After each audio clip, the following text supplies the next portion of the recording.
नमस्कार मित्रों, आप सभी का मेरे चैनल अक्षरोपामिस्ट में हार्दिक स्वागत है। ये भी एक स्टूडेंट का हाथ है जिनके बारे में इनके परिवार के लोग जानना चाहते हैं किस प्रकार की संभावना हाथ में हो सकती है। तो जैसे कि आप दोनों हाथों को देख रहे हैं, दोनों हाथों की रेखाओं में बहुत अंतर नहीं है। जितना नॉमिनल अंतर होना चाहिए उतना है और वो ज़रूरी भी है।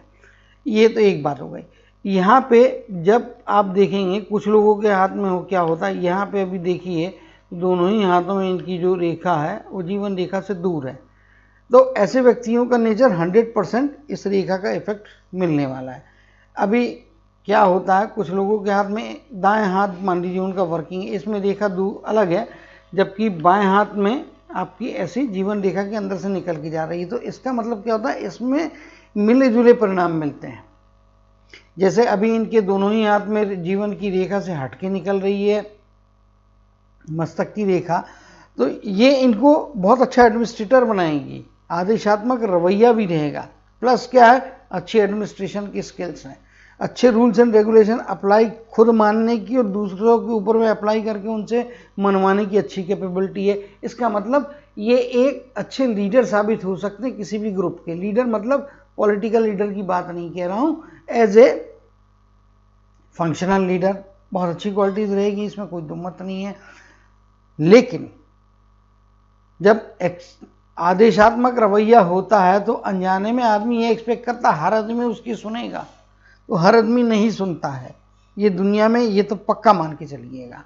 लेकिन आप हर एक से एक्सपेक्ट करेंगे कि आपकी कही हुई बात का वो मान करे और आपके आदेश का या आपकी बात को सम्मान देते हुए आपके हाँ में हाँ मिलाए। वैसा नहीं होता है, ना ही आपके हिसाब से हमेशा सामने वाला आदमी चलेगा। तो इससे विरोधी बढ़ते हैं, इससे ईगो बढ़ता है और ईगो अल्टीमेटली आपके विरोधियों की संख्या बढ़ाता है और आपके जीवन में आप ही को तकलीफ बढ़ाता है। चॉइस इज योर्स, आपको ईगो कंट्रोल रखना है। आदेशात्मक रवैया जो है, जो एटीट्यूड है, एडमिनिस्ट्रेटिव स्किल्स है, उसको कंस्ट्रक्टिव वे में यूज करना है। उसको नेगेटिव वे में जाने के चांसेस यहाँ पे देख रहे हैं, तो वो कंट्रोल आपको करना पड़ेगा। आपकी पर्सनालिटी का प्रॉब्लम है या आपके पर्सनालिटी का गुण कह लीजिए, वो उसको कंट्रोल आपको करना पड़ेगा। अगर आपने कंट्रोल नहीं किया तो फिर तो जो होना है, जैसा कि मैंने कहा है, कि आप अपनी तकलीफें बढ़ाने के लिए स्वयं कारक हो जाएंगे, स्वयं कारणीभूत रहेंगे। यहाँ पे इस चीज को नहीं भूलना चाहिए। एक बात हो गई। दूसरी बात, यहाँ पे देखेंगे निर्णय की प्रक्रिया थोड़ी तेज गति से करना पड़ेगी। अंगूठा जो है ये सामान्य स्पीड की तरफ में इंडिकेशन दे रहा है। कई लोग ऐसे होते हैं, फटाक से देखा, फटाक से देख के चीज को समझा और निर्णय ले लिया, देन एंड देयर। उतनी फास्ट भी हमेशा अच्छी बात नहीं होती है, कभी कभी सोच के भी निर्णय लेना चाहिए। लेकिन जिस जगह पे आपको तुरंत निर्णय लेना है वहां पे तुरंत निर्णय लेना चाहिए। जहां पे सोच समझ के निर्णय लेना है, थोड़े निर्णय डिले करने से भी कोई फर्क नहीं पड़ता, वहां पे डिले की तरफ में भी आपको जाना है। ये कहलाता है बैलेंस अप्रोच। अब यहाँ पे क्या होने का खतरा बनता है कि आप देन एंड देयर जहां निर्णय लेना है, अगर वहां पे भी टाइम वेस्ट करके या टाइम अपने हिसाब से लेके, वेस्ट तो खैर गलत भूल गया, हमें वेस्ट नहीं कहना चाहिए, आप अपने हिसाब से अपने स्पीड में या अपने पेस में यदि जाने को जाएंगे तो जमाना आपसे तेज निकल जाएगा आगे। इसके लिए अप्रोप्रिएट टाइम, उस घटना की रिक्वायरमेंट, उसको मैच करते हुए आपके डिसीजन लेने का प्रयत्न करेंगे तो उससे आपको बेहतर रिटर्न्स मिलेंगे। अदरवाइज कभी कभी क्या होता है, निर्णय लेने की प्रक्रिया में इतना देर होता है कि नतीजा आने के पहले ही वो अपॉर्चुनिटी आपके हाथ से फिसल गई, मालूम चला। तो उस प्रकार की परिस्थितियों से अगर बचना है तो अप्रोप्रिएट टाइम पे अप्रोप्रिएट निर्णय और सूटेबल स्पीड से निर्णय लेना आपके लिए मुझे आवश्यक दिखाई देता है। पर्सनालिटी के हिसाब से देखेंगे तो सूर्य प्रधान पर्सनालिटी है निश्चित तौर पे, तो इनको चाहिए तो आप जो है सूर्य से जुड़े हुए क्षेत्रों में आप काम करने के लिए, अब आप जॉब करना चाहिए कि बिजनेस करना चाहिए वो सेकेंडरी इशू है। पहली चीज ये होता है कौन सा क्षेत्र या कौन से ग्रह से जुड़े हुए काम आपके लिए फायदे कराएंगे, सूर्य से जुड़े हुए। क्योंकि आपकी जो रिंग फिंगर है वो आपकी age compare to index finger से बड़ी है और सेंटर फिंगर या मिडिल फिंगर जो होती है वो बड़ी ही होती है। इनके अनुपात जो होते हैं उनके हिसाब से फिर भाष्य अलग अलग होता है। तो यहाँ पे आप देखेंगे तो गुरु की उंगली भी थोड़ी हल्की सी नीचे की तरफ में आती है, जिसके कारण मैं इनको बार बार यही कह रहा हूँ कि निर्णय सही समय पे, सही ढंग से, सही तरीके से और सही गति पे लेना है। ये दूसरे बार रिपीट या तीसरे बार रिपीट इसलिए कर रहा हूँ कि यहाँ पे होने वाली गलती आपके जीवन में आगे के लॉन्ग टर्म के बेनिफिट्स में नेगेटिव इफेक्ट डाल सकती है। इसलिए भैया 2-3 बार समझा रहा हूँ तो इसको ध्यान रखिएगा। एक बात हो गई। अभी आगे चलते हैं, सूर्य से जुड़े हुए क्षेत्र कौन से हैं? तो भैया गूगल में जाके आप सर्च कीजिए jobs, fields and businesses related to lord sun. 2-4-5 website खोल के देखिए, उसमें जो जो लॉर्ड सन से या सूर्यदेव से जुड़े हुए बिजनेस या काम है उनको नोट कीजिए, आपको क्या सूट करता है उस काम को आप पकड़ के कीजिए। ज़्यादा है तो बता देता हूँ, जैसे आपके हाई वैल्यू आइटम्स हो गए, हाई वैल्यू मटेरियल्स हो गए। हाई वैल्यू आइटम्स या मेटल, सोना चांदी, हीरे जवाहरात, इनसे जुड़ा हुआ बिजनेस या इनसे जुड़े हुए क्षेत्र में नौकरी, वो आपको फायदे करा देगी। इंफॉर्मेशन टेक्नोलॉजी का क्षेत्र है, आर्ट, थिएटर, ड्रामा, कला से जुड़ा हुआ क्षेत्र आपके लिए है। फिर आपका जो ये है अपना कॉस्मेटिक्स से जुड़े हुए, मेकअप से जुड़े हुए सामान, वो आपको फायदे करा सकते हैं। साजो सज्जा यानी कि डेकोरेशन से जुड़े हुए फील्ड्स में आपको फायदा हो सकता है। टेलीकम्युनिकेशन का क्षेत्र, सूचना प्रौद्योगिकी का क्षेत्र जिसको बोलते हैं, वो भी आपके लिए, इंफॉर्मेशन टेक्नोलॉजी का क्षेत्र, ये भी आपके लिए फायदे करा सकते हैं। ऐसे ढेर सारे क्षेत्र, मेडिकल का क्षेत्र है, तो इन क्षेत्रों में आप काम कर सकते हैं। अब इनके हाथ को देखते हुए मैं यहाँ पे बताना चाहूँगा कि इनके बाएं हाथ में देखेंगे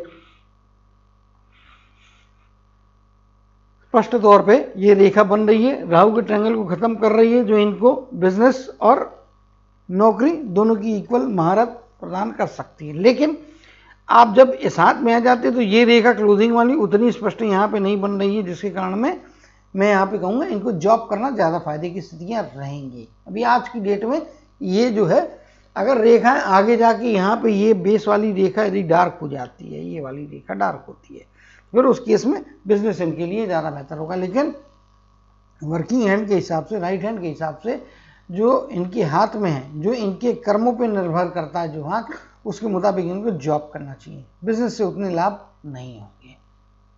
चलिए माउंट्स को देखेंगे और समझेंगे माउंट्स में किस प्रकार की संभावनाएं हैं। यहाँ पे अंगूठा थोड़ा जिद्दीपन दे रहा है, और यहाँ पे ये जिस प्रकार से जो इनकी मस्तक की रेखा अलग से जा रही है, जैसा कि मैंने कहा ईगो से बचना चाहिए। साथ ही साथ आप देखेंगे तो इनके गुरु का माउंट भी बहुत तगड़ा है, तो ईगो नुकसान कराने वाला है। और जिद्दीपन कंस्ट्रक्टिव रहेगा तो फायदे का है, लेकिन जिद्दीपन नेगेटिव होके अपने पैर पे कुल्हाड़ी मारने का खतरा भी ज़्यादा यहाँ पे बनता है।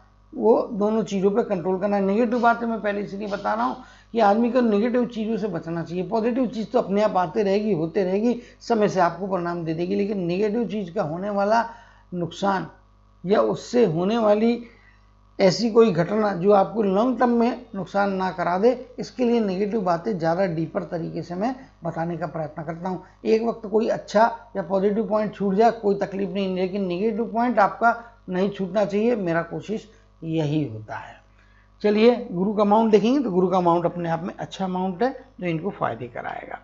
कमजोर शनि का माउंट है, इसीलिए शनिदेव की आराधना इनको करना चाहिए, और ओम शन शनिश्चराय नमः इस शनि मंत्र का जाप करना चाहिए।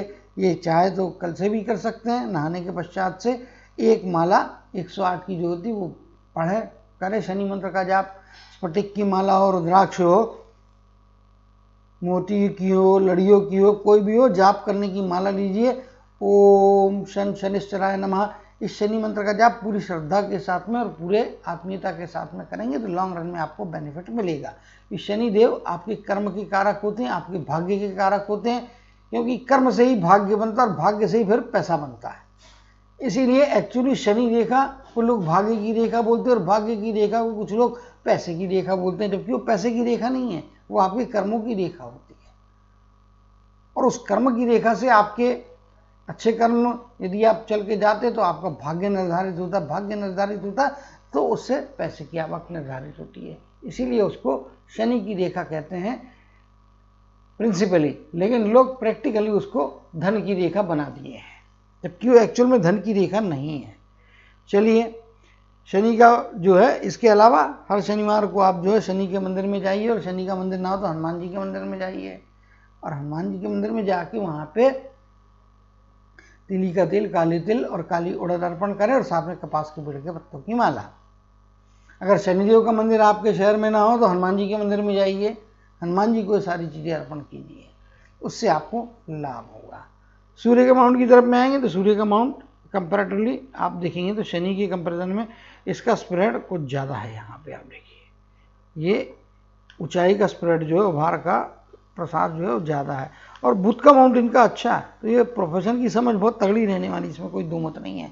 कम्युनिकेशन से संबंधित जो है यहाँ पे एक बात और भी है, कम्युनिकेशन में भी थोड़ा सुधार करने की ज़रूरत है, वाणी में थोड़ी कठोरता आने की भी संभावना, उससे भी बचना चाहिए। वो डिटेल में एलाबोरेट आगे करके आपको बताऊंगा मैं।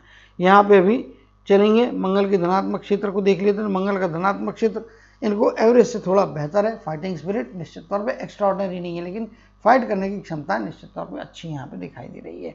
इधर में आप देखेंगे तो ये एक अच्छा पॉइंट है कि यहाँ पे कूल पर्सनालिटी है, बात रहेंगी, एग्रेशन तो नहीं रहेगा, बात रहेगी, शांति से बात करेंगे, दबा के बात करेंगे, धीरे से बात करेंगे, उसको लेके चिड़चिड़ झंझट पूरा सर घर पे लेके घूमने की संभावना है। मंगल का जो एक ऋणात्मक, मंगल का जो एक तगड़ा इफेक्ट होता है, वहाँ पे कम से कम यहाँ पे कंट्रोल दिखाई दे रहा है, तो ये एक अच्छी बात है। यहाँ पे आ जाएंगे परिवार की तरफ में।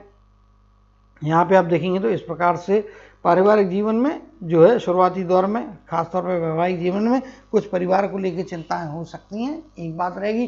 दूसरी चीज़, पत्नी के साथ में तालमेल बैठाने में, और पत्नी के साथ में ट्यूनिंग, तालमेल मतलब ट्यूनिंग, उसके साथ में एक अच्छा लेवल का रेपो बनाने के लिए थोड़ा समय लगेगा। कुछ अप्स एंड डाउन्स और कुछ अनसर्टेनिटी का सामना शुरुआती दौर में होगा, लेकिन आगे जाने के बाद में चीज़ें जो है ज़्यादा बेहतर होंगी। शादी के बाद का पीरियड, 2-3 साल का पीरियड थोड़ा तकलीफ दे सकता है, आगे फिर जाके चीज़ें स्मूथ हो रही। बाकी परिवार का साथ, परिवार के लोगों का सपोर्ट, बच्चों का सपोर्ट और एक अच्छे पारिवारिक जीवन का आनंद यहाँ पे मिलता हुआ दिखाई दे रहा है। कुछ रेखाएं यहाँ पे जिस प्रकार से जा रही है तो ये बताती है कि जीवन में कुछ साधन संपन्नता जुटाने की संभावना है और क्षमताएं इनके हाथ में यहाँ पे स्पष्ट तौर पर दिखाई दे रही है। अब आ जाएंगे हम चंद्र के क्षेत्र की तरफ में। चंद्र का क्षेत्र जो है, ये जिस प्रकार का क्षेत्र बना है इंडिकेट करता है, सबसे पहली चीज़ है इनके लिए इनकी माँ बहुत बड़ा सपोर्ट रहने वाली है, आगे जाके पत्नी और फिर संतानों में लड़की, ये फायदे कराएंगे। इसका मतलब पिताजी दुश्मन है नहीं, भाई दुश्मन है नहीं, यदि संतानों में लड़का होता तो दुश्मन है नहीं, लेकिन ज़्यादा लाभ कौन देने वाला है, तो वो 3 नाम मैंने गिरा दिए। ये आपके लिए भाग्य बढ़ाने वाले और आपके लिए सपोर्ट करने वाले लोग रहेंगे, इनको नाराज मत कीजिएगा। चलिए आगे चलते हैं और देखेंगे तो इनको बाहरी क्षेत्र का साथ भी अच्छा मिलने वाला, बाहरी क्षेत्र का लोगों का और बाहरी जगहों से या दूरस्थ जगहों से इनको ये एक बेनिफिट यहाँ पे चंद्र के क्षेत्र से मिलता हुआ अच्छा दिखाई दे रहा है। ओल्डर एज में आप केतु के क्षेत्र में देखेंगे ट्रायंगल बनने की संभावना, और ओल्डर एज अच्छी सुख शांति के साथ में बीतती हुई यहाँ पे दिखाई दे रही है। चलिए अब रेखाओं की स्टडी की तरफ में आ जाएंगे, इसीलिए चित्र को बड़ा कर लूँगा मैं, और करीब से हम फिर लाइफ लाइन से एक रूटीन रीडिंग की तरफ में हम जाएंगे। तो अब चित्र को मैंने बड़ा कर दिया है, एडजस्ट कर देता हूं ताकि आपको चीज़ें बेहतर ढंग से यहाँ पे दिखेंगी। लाइफ का स्पैन मेरे हिसाब से मिनिमम साइड में हम कैलकुलेट करते हैं, अगर इस ओवरलैप को कर लिया तो ये 75-77 के आसपास जाएगी, लेकिन हम मिनिमम साइड में जाते हैं अराउंड 70 के आसपास की लाइफ यहाँ पे स्पष्ट तौर पे दिखाई दे रही है।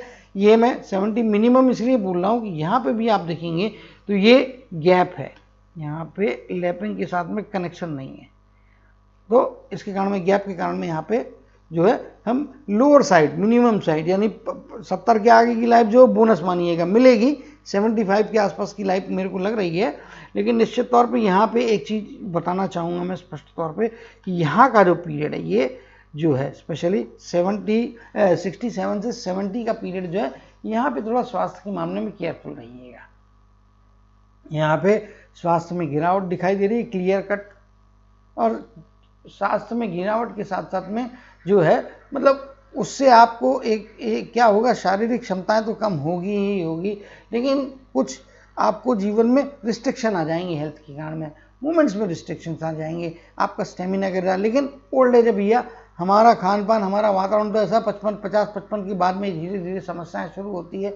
आपके केस में ये जो है 65 के बाद के पीरियड में आप केयरफुल रहें, नहीं तो तकलीफ बड़ी होगी ऐसा लगता है। क्यों होगी उसका कारण भी यहाँ पे बता देता हूँ मैं। यहाँ पे 75 के आसपास की आयु, तो उसके हिसाब से आप यहाँ पे देखेंगे तो 65 का पीरियड, और ये लगभग यहाँ पे आप देखेंगे तो 70 के आसपास का पीरियड, ये जो है यहाँ पे इसके मुताबिक। और हम 75 की आयु एक राउंड अप कैलकुलेशन में ले लेते हैं, पॉजिटिव साइड भी जाए तो 75 की एक राउंड अप कैलकुलेशन ठीक है। तो उसके मुताबिक 70-65 ये दो एजेस में स्वास्थ्य की समस्या थोड़ी गंभीर आ सकती है, डीपर आ सकती है। उसके पहले के भी पीरियड में देखेंगे तो मेरे हिसाब से 50 के बाद का पीरियड थोड़ा थोड़ा स्वास्थ्य में तकलीफें दे सकता है। बीपी और शुगर की बीमारी से बच के रहना चाहिए, अदरवाइज तकलीफ हो सकती है। यहाँ पे ये बात सतर्क रहने की ज़रूरत है। अब आप हार्ट की लाइन की तरफ में आएंगे, हार्ट की लाइन देखेंगे तो हार्ट की लाइन में इसके पहले का एज जो है यहाँ पे अच्छी स्टेबिलिटी, यानी कि पहले के पीरियड में आपको स्वास्थ्य लेवल्स अच्छे रहेंगे।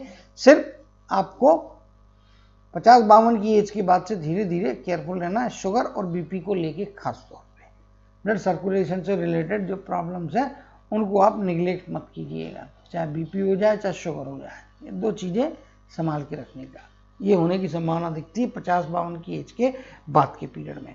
यहाँ पे जिस प्रकार से ये रेखा पहुंची हुई है तो इंडिकेट करती है कि ये गुरु के ऊपर पर पे पहुंचती है रेखा, तो और शनि के नीचे में, शनि की उंगली के नीचे समाप्त होती है। ऐसे व्यक्ति जो हैं भौतिक सुख संसाधन के पीछे भागते दौड़ते हैं, कभी कभी थोड़ा स्वार्थीपन या सेल्फ सेंटर्डनेस भी हावी होता है। लेकिन भैया आज के ज़माने में सेल्फ सेंटर्ड होना कोई बुरी बात नहीं है, कंपटीशन का ज़माना है, पहले खुद को बचाओ बाद में दुनिया के बारे में सोचो।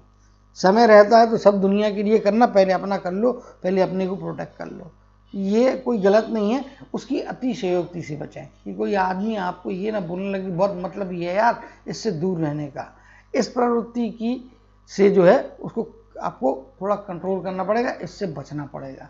ये प्रवृत्ति आपके अंदर आ सकती है, सेल्फिशनेस बढ़ सकता है, कंट्रोल आपको करना है। दूसरा आदमी आके आपके शरीर के अंदर में आपकी आत्मा को, आपके विचारों को कंट्रोल नहीं कर सकता, वो आपको करना पड़ेगा।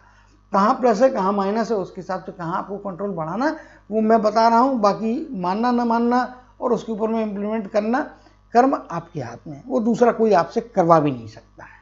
Forget about it. इवन रेखाएं भी जो है वो आपके कर्म की डायरेक्शन है, कर्म आपको खुद को करना है क्योंकि ऊपर वाले ने आपको बुद्धि दी है। इसीलिए आप हर चीज़ किस्मत के सहारे डाल के बैठेंगे, वैसा नहीं है। किस्मत की रेखाएं आपको डायरेक्शन देती, उस पर चलोगे तो बेहतर रिजल्ट बनेंगे, उसके अगेंस्ट में जाओगे तो रिजल्ट्स में फिर कमियां आ सकती है, कुछ तकलीफें बढ़ सकती हैं। चलिए आ जाते हैं अब इनके माइंड लाइन की तरफ में। लाइफ लाइन हम सबसे लास्ट में डिटेल में जाएंगे। यहाँ पे आप देखेंगे स्पष्ट तौर पे इनकी जो रेखा है इस प्रकार से बनी हुई रेखा है, थोड़ा ब्लंटनेस आ सकता है, कड़क बोलने में रहेंगे, उससे बचना चाहिए। ठीक है, टू द पॉइंट बात करेंगे, एक समझदार सुलझा हुआ ब्रेन रहेगा, स्पष्ट वक्ता रहेंगे। लेकिन स्पष्ट वक्ता होते होते इतना स्पष्ट भी ना बोल दे कि आपके शत्रु बढ़ा लोगे आप। कभी कभी वाणी में कठोरता से बचें। कुछ चीज़ें जो ऐसी होती जो प्यार से होती है, थोड़ा झुक की होती, जो पोलाइट बन के आपकी काम करवा सकता है, वो आपकी लठवाणी उठाया और हथौड़ा मार दिया, हमेशा उससे सफलता नहीं मिलती, उससे चीज़ें बिगड़ती हैं। तो वाणी में कठोरता से बचें हैं, लेकिन सच बोलना बंद मत कीजिए आप, उसमें कोई रुकावट नहीं, सच बोलने वाले रहेंगे, सच समझने वाले रहेंगे। लेकिन बोलने का ढंग में थोड़ा उसको रैप करके बोलने की एक कला आप सीख लेंगे तो उससे आपको कई बार बेनिफिट्स मिल सकते हैं, या आप बुरा बोलने के बाद में भी उससे अच्छाइयाँ प्राप्त करना है, तो वो स्किल आपके लिए डेवलप करना जरूरी यहाँ पे दिखाई दे रहा है। बाकी चीज़ें अच्छी हैं।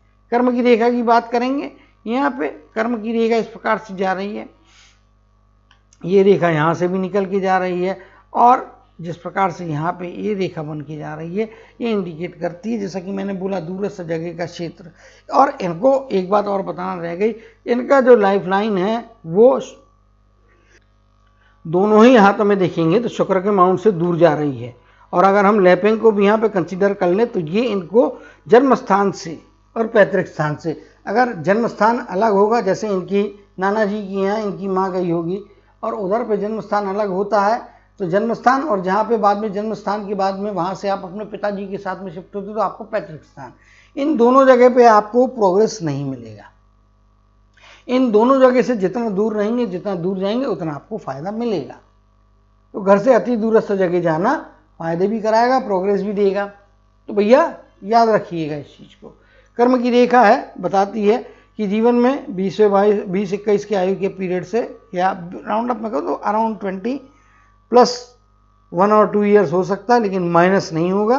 प्लस 20 की एज के बाद के पीरियड से यहाँ पे चीज़ें अच्छी हैं। 25-26 के बाद का पीरियड इनको 25-26 से लेके तो 35 के आसपास का पीरियड, 35-36 के आसपास का पीरियड है। 2 प्रकार के कार्य करने की संभावना है। देखा 25 से 35 का पीरियड 2 प्रकार की कार्य से इनकम करने की योग्यता इनको प्रदान करना। अब ये 2 प्रकार के कार्य करना नहीं करना वो आपको निर्भर करता है, वो आपको सिलेक्ट करना। चाहे तो आप जॉब कर सकते हैं, जॉब के पैरेलल में कोई साइड बिजनेस कर लें। 25 से 35 का पीरियड आपको डबल इनकम करवा सकता, प्रोवाइडेड आप अपने प्रयास उस डायरेक्शन में रखें और निर्णय सही समय पे सही ढंग से लें, सोच समझ के आगे चलें। तो ये डबल इनकम की संभावना आपके जीवन में निश्चित तौर पे बनती है। लिमिटेड पीरियड ऑफर है। इनकेस करना ना करना और कैसे करना और कितना करना वो आपके अप्रोच पे और आपके कार्यों पे निर्भर करेगा। भाग्य ने आपको साथ दिया है, उसको कितना यूज करना है वो आपको ठहराना पड़ेगा। आगे चलते हैं यहाँ से। तो आगे फिर ये जो है यहाँ से 50-51 के आसपास की, 52 के आसपास की इस तक में भाग्य अच्छा चल रहा है। यहाँ से फिर आप देखेंगे तो रेखा थोड़ी धूमिल हो रही है और फिर ऊपर जाने के बाद में अपीयर हो रही है। यहाँ पे 52-53 का एक बीच का पीरियड ऐसा हो सकता है, मे बी 1-1.5 साल का पीरियड 52 से लेके तो 54 के बीच का, 52 रनिंग या 52.5 से 53.5 का पीरियड, या टचिंग टू 54 का पहला हाफ, ये 1.5 साल का पीरियड थोड़ा केयरफुल रहना है। यहाँ पे आपके इनकम में कुछ कमी आ सकती है, कुछ नहीं, काफ़ी हद तक इसमें गिरावट आने की संभावना दिखाई दे रही है। इस पीरियड में पैसे से संबंधित कोई भी जो रिस्क है वो नहीं लेना चाहिए। रिस्क लेंगे नुकसान में जाएंगे। पैसे का नुकसान वैसे भी यहाँ पे, या पैसे का रुकने का खतरा दिखाई दे रहा है। तो ऐसे समय में किसी बड़े प्रॉपर्टी पे, किसी बड़े परचेज पे खर्च ना करें। कोई कितनी भी अच्छी स्कीम क्यों ना ला के दे, आपके सामने बढ़ जाए कि इसके ऊपर में पैसा लगाने से लाख रुपए का 2 लाख रुपए 3 महीने में मिल जाएगा, ऐसी चीज़ों से बच के रहें। ऐसी चीज़ें गुमराह करने वाली होती है, जिससे आमतौर पर नुकसान ही होता है और आपके हाथ में तो वो खतरा दिखाई दे रहा है, लिखा हुआ है। 52 से 54 का पीरियड, 2 साल का पीरियड आप मोटा मोटी तौर पर मान लीजिए। इस पीरियड में ना तो बड़े खर्चे की तरफ में जाना है, ना लोन लेना है, ना किसी को पैसा उधारी में देना है, ना किसी प्रॉपर्टी में इन्वेस्ट करना है, ना ही शेयर मार्केट में जाना है, नहीं तो बड़े लंबे में नुकसान हो सकता है। फिर आगे जाके 60 की एज तक में रेगुलर इनकम बन रही है और फिर लास्ट तक में पैसा रहता हुआ दिखाई दे रहा है।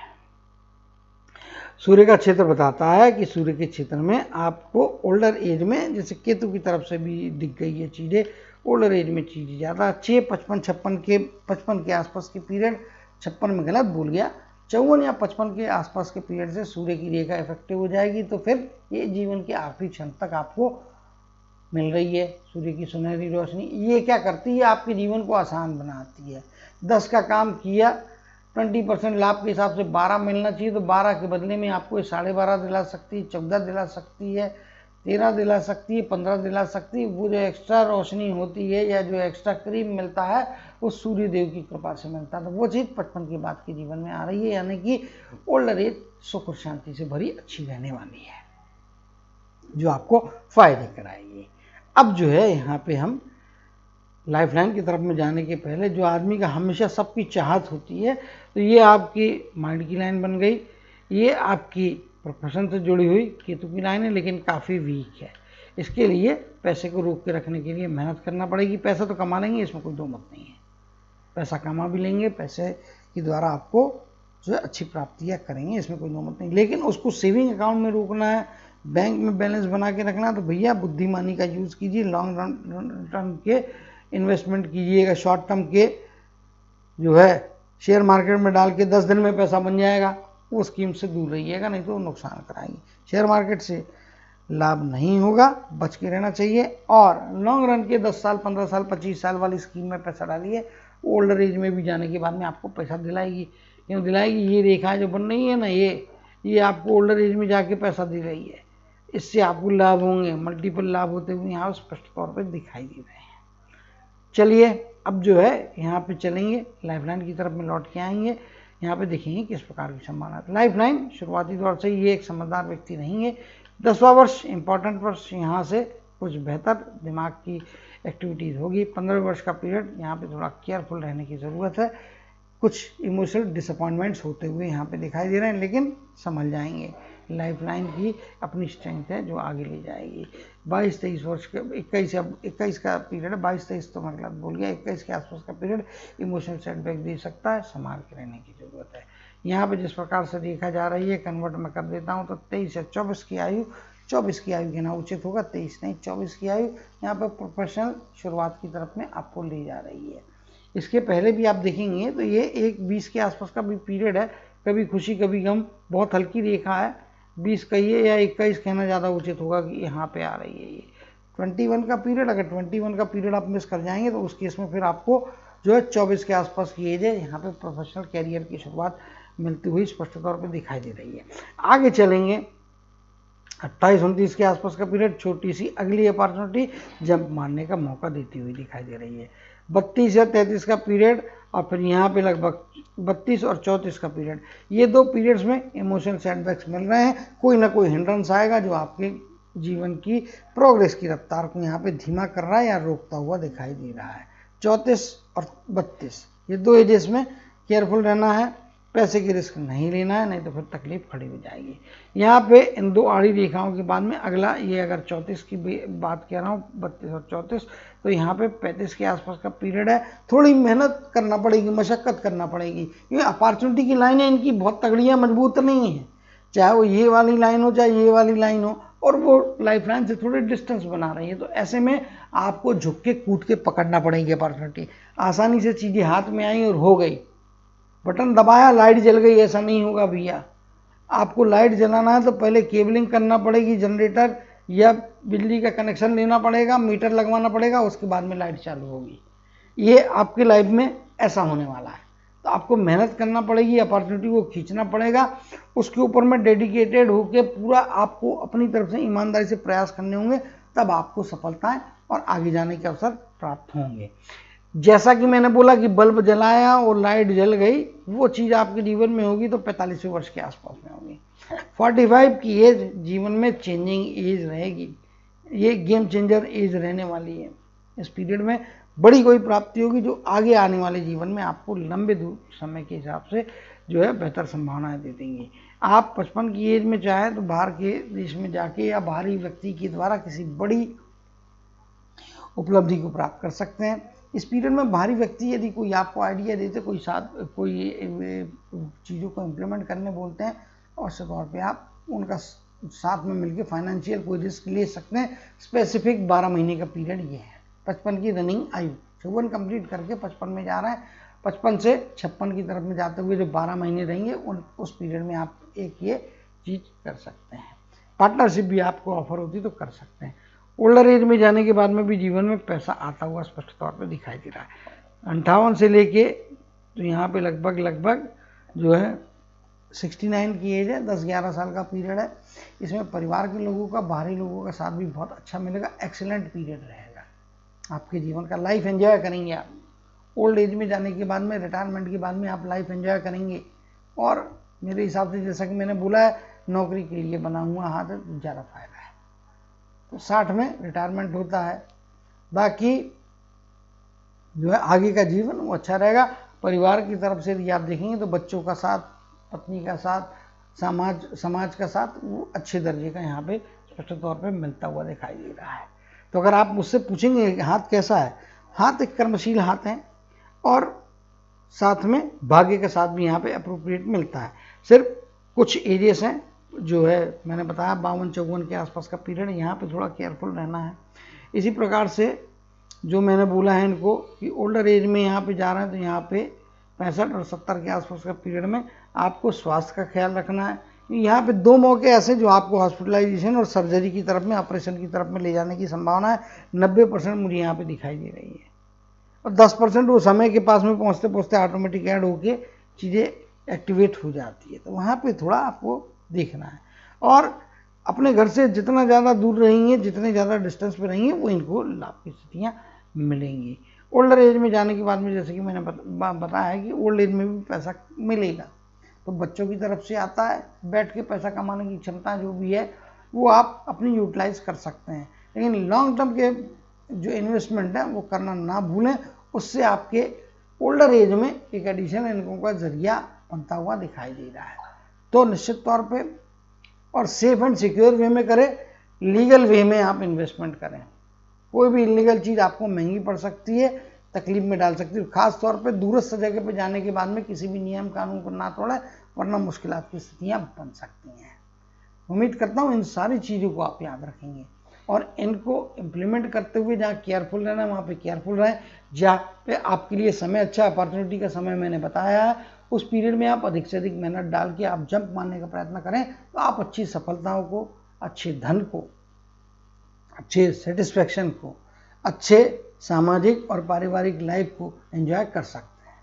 उम्मीद करता हूँ इन सब का इस्तेमाल करते हुए आप अपने जीवन में अच्छी सफलताओं को प्राप्त करेंगे, एक अच्छे सामाजिक और पारिवारिक जीवन का आनंद लेते हुए हमेशा प्रॉस्पेरिटी की तरफ में आगे बढ़ते रहेंगे। इसी कामना और आशीर्वाद के साथ जय श्री कृष्ण, जय जय संजीव कहते हुए इनकी हाथ की एनालिसिस को समाप्त करते हुए आपसे विदा लेता हूँ।